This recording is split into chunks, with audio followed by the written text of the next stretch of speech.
Notice करी होगी कि कुछ कंपनी स्टॉक मार्केट में आती हैं और बहुत तेजी से ग्रो होती हैं, शेयर प्राइस भी उनका बहुत तेजी से ग्रो होता है, लेकिन कुछ टाइम के बाद वो कंपनीज नेगेटिव भी हो जाती हैं शेयर प्राइस परफॉर्मेंस के अंदर। इसका सबसे बेस्ट एग्जांपल है यूनिटेक का। यूनिटेक ने अपने ग्लोरी इयर्स में 95 टाइम्स भी अपना शेयर होल्डर रिटर्न दिया था, लेकिन कंपनी का बिजनेस बैठ गया और शेयर प्राइस तकरीबन जीरो भी हो गया। अब इसका रीजन जो है वो तो कॉर्पोरेट फ्रॉड हो सकता है, लेकिन आप ये अगर बोले कि ऐसे फ्रॉड स्टॉक मार्केट में नहीं होंगे आने वाले टाइम में, तो इसका आंसर बिल्कुल नो है, क्योंकि कंपनीज के फ्रॉड तो होते रहेंगे आने वाले 10 से 15 सालों में, लेकिन आप अपनी एनालिसिस अगर ठीक से रखेंगे तो ऐसे फ्रॉड से आप बच सकते हैं।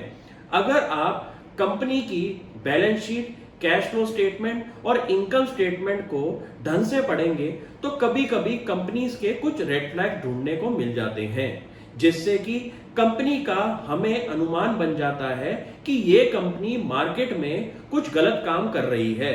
जिससे कि कंपनी का शेयर प्राइस परफॉर्मेंस थोड़े टाइम के लिए अच्छा दिखाई देता है, लेकिन कंपनी के जो बुक्स होते हैं वो मैनिपुलेटेड होते हैं, जिसकी वजह से कंपनी का प्रॉफिटेबिलिटी बहुत अच्छी दिखाई देती है, कंपनी के बिजनेस में काफी अच्छी इंप्रूवमेंट दिखाई देती है, लेकिन कंपनी के जो बिजनेस मॉडल के कोर पार्ट है वो है कैश फ्लो। अगर कंपनी का कैश फ्लो नहीं इंक्रीज हो रहा और कंपनी का रेवेन्यू बहुत तेजी से ग्रो हो रहा है और प्रॉफिट्स भी बहुत तेजी से ग्रो हो रही हैं, तो कंपनी में कुछ घपला जरूर है। उससे बचने के लिए आप कुछ चीजों का ध्यान रख सकते हैं, जैसे कि कंपनी अगर कंसिस्टेंटली अपना रेवेन्यू ग्रो कर रही है और कंसिस्टेंटली अपना प्रॉफिट्स ग्रो कर रही है, बट कंपनी की बैलेंस शीट में कैश दिखाई नहीं दे रहा और कैश फ्लो स्टेटमेंट में कैश फ्लो फ्रॉम ऑपरेशंस काफी इंक्रीज नहीं दिखाई दे रहे जिस स्पीड से कंपनी की प्रॉफिटेबिलिटी इंक्रीज हो रही है, तो कंपनी मेरे लिए एक बहुत बड़ा रेड फ्लैग है और इन कंपनी से मैं दूर रहता हूं। अगर कोई भी मेरे को टिप भी देता है तो मैं उस टिप का इस्तेमाल अपने पोर्टफोलियो में नहीं करता, क्योंकि मैंने अपनी लाइफ में काफी नुकसान इन चीजों से खाया है और ऐसी टिप्स की वजह से मेरा काफी नुकसान हुआ है। लेकिन मैंने अपना डिसाइड किया है कि मैं वही कंपनी में इन्वेस्ट करता हूं जिनके कैश फ्लो फ्रॉम ऑपरेशंस भी रिफ्लेक्ट करें कंपनी की प्रॉफिटेबिलिटी पर। तो आप ये डिसीजंस अपने एनालिसिस में जरूर कर सकते हैं, क्योंकि कंपनीज के फ्रॉड की वजह से आपका अपना पोर्टफोलियो अगर नेगेटिव हो जाए तो काफी दुख होता है और इस रीजन से काफी लोग मार्केट में आते हैं,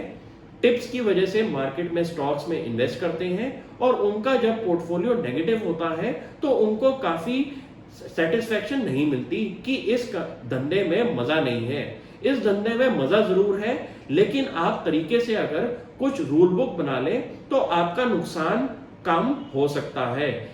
मैं ये नहीं बोलूंगा कि आपका नुकसान नहीं होगा, बट नुकसान की प्रोबेबिलिटी आप कम कर सकते हैं अगर आप ऐसे अकाउंटिंग फ्रॉड्स को ढंग से स्टडी कर सकें। सबसे बड़ा रेड फ्लैग मेरे लिए जो होता है वो होता है कैश फ्लो के अंदर, क्योंकि काफी यूनिवर्स में कंपनीज हैं जैसे कि स्मॉल और मिड कैप स्पेस में, वो कंपनीज कुछ टाइम पीरियड के लिए एक्सेप्शनली ग्रो होती हैं और इन्वेस्टर्स काफी उनमें विश्वास करके इन्वेस्ट करते हैं, जिसकी वजह से कंपनी का प्रॉफिटेबिलिटी दिखाई देती है मार्केट में, शेयर प्राइस बहुत तेजी से बढ़ता है और लोगों को लगता है कि ये कंपनी अपना निफ्टी के इंडेक्स में पार्ट बन जाएगी कुछ टाइम पीरियड में।